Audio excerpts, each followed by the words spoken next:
আজকের দিনটা আমার লাস্ট দিন। যদি গোটা পৃথিবী বলে যে আমার তো কপালটাই খারাপ, এদের গালিকে তোকে তালিতে পরিবর্তন করতে হবে। তুমি যদি পরিশ্রম না করতে পারো তাহলে তোমার বড় বড় কথা বলার অধিকার নাই।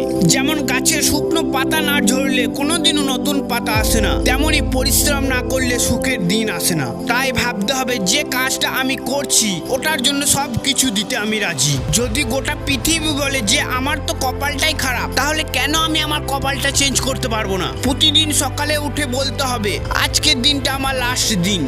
আমি জানি আমার সমস্যা আসবে, আমার কঠিন সময় আসবে, আমার অনেক কষ্ট হবে, কিন্তু আমি ভেঙে পড়বো না। আমি তো মারা তো যাব না, আমাকে জিততেই হবে। আমি হারার জন্য জন্ম নিইনি। না বল যে তোর রাস্তা কোথায়, এখন তো শুরু করেছি। কোনোদিনও যদি পড়েও যায় তারপরও উঠে দাঁড়াবো। না হারতে শিখেছি।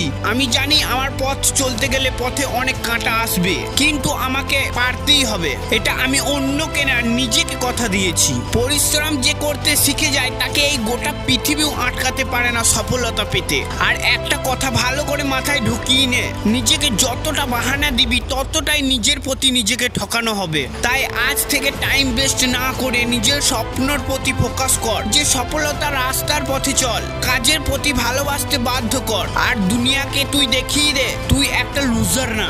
আর তখন দেখবি তোর আজকের পরিশ্রম আগামী কালকের সুখের চাবিকাঠি হয়ে দাঁড়াবে। যারা তোকে অবহেলা করেছে, অপমান করেছে, তাদেরকে তুই দেখিয়ে দে তুই কি করতে পারিস। তাই এই 2024টা টাইম নষ্ট না করে তুই একটা বছর নিজের প্রতি নিজেকে পরিশ্রম করতে বাধ্য কর। তারপর তোর রেজাল্ট কি আসবে সেটা আমি বলবো না, সেটা তুই নিজে দেখে নিবি। আর সব থেকে বড় মোটিভেশন কি জানিস? ওটা তোর নিজের পরিস্থিতি। যে তোর বাবা মা কতটা পরিশ্রম করে উপার্জন করে তোকে পড়াশোনা শিখাচ্ছে যে তুই একটা ভালো মানুষ হস। তাই তুই একটা বছর নিজেকে পরিশ্রম করতে বাধ্য কর। এটা মাথায় ঢুকিয়ে নেয় যে এই 2024টা আমাকে একটা মুহূর্ত ফালতু বন্ধুদের জন্য সময় নষ্ট করব না। ইনস্টাগ্রাম, ফেসবুক রিলস আমি ঘাঁটবো না, স্ট্যাটাস দেখবো না, অনলি পড়াশোনা করব। তুই যেটা পেতে চাস ওটা তুই ভাবছিস যে আমি 2 বছর পরিশ্রম করলে পেয়ে যাব, সেটাকে তুই নিজেকে চ্যালেঞ্জ দে। ওটা 2 বছর না, আমি 6 মাসে আমার লাগবে। এই পৃথিবীর সব থেকে কোটিপতি লোক ইলন মাস্ক কি বলেন জানিস? যে আমি 10 বছরের কাজটা সেটাকে আমি 2 বছরে টার্গেট করে রাখি। এটা আমি নিজেকে চ্যালেঞ্জ দিই। তাই আজ তিনি এই পৃথিবীর সব থেকে ধনী ব্যক্তি। কোনো অসম্ভব বলে জিনিস হয় না, সব সম্ভব করা যায় যদি তুই পরিশ্রম করতে জানিস। তাই আজ শেষবারের মতো বলছি, তাই তোকে পাগলের মতো পরিশ্রম করতে হবে। লোকেদের গালিকে তোকে তালিতে পরিবর্তন করতে হবে।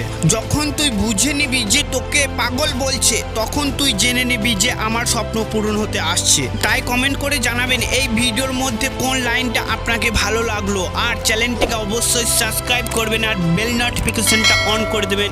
আবার দেখাবেন নেক্সট ভিডিওতে।